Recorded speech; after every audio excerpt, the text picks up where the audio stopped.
मैं अनुरोध करूंगा प्रियंका जी से कि वो दृष्टि, वो सोच, वो रास्ता जो आपने गठित किया है उसकी चर्चा आपसे करेंगी।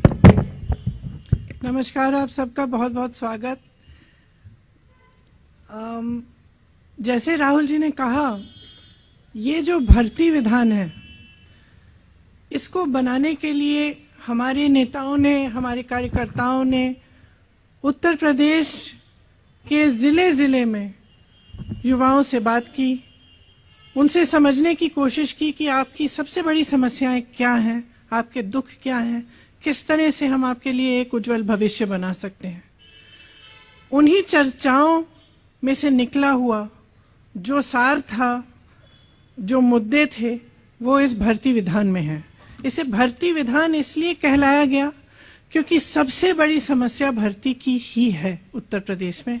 जहां जहां हम गए हैं, जिन नौजवानों से बात की है, उनकी पीड़ा बाहर आई है।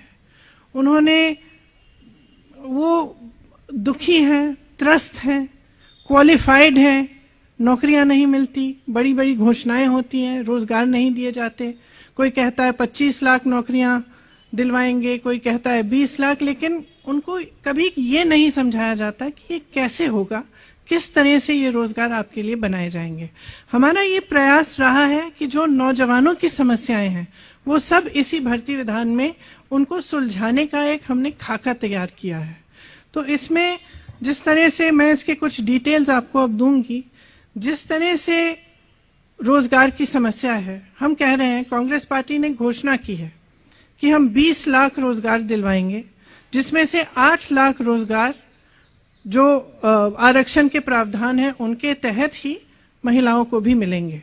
अब ये कैसे मिलेंगे, ये हमने यहाँ कहा है। हमें मालूम है कि रोजगार के विषय में और खास तौर से भर्ती के विषय में जो परीक्षाएं होती हैं, उनका जो तरीका है, जिस तरह से उनको किया जा रहा है, जितने घोटाले हैं, जिस तरह से पेपर लीक किए जाते हैं, जिस तरह से परीक्षा देने के बाद वो परीक्षा रद्द की जाती है, इससे बहुत ही पीड़ा है नौजवानों में।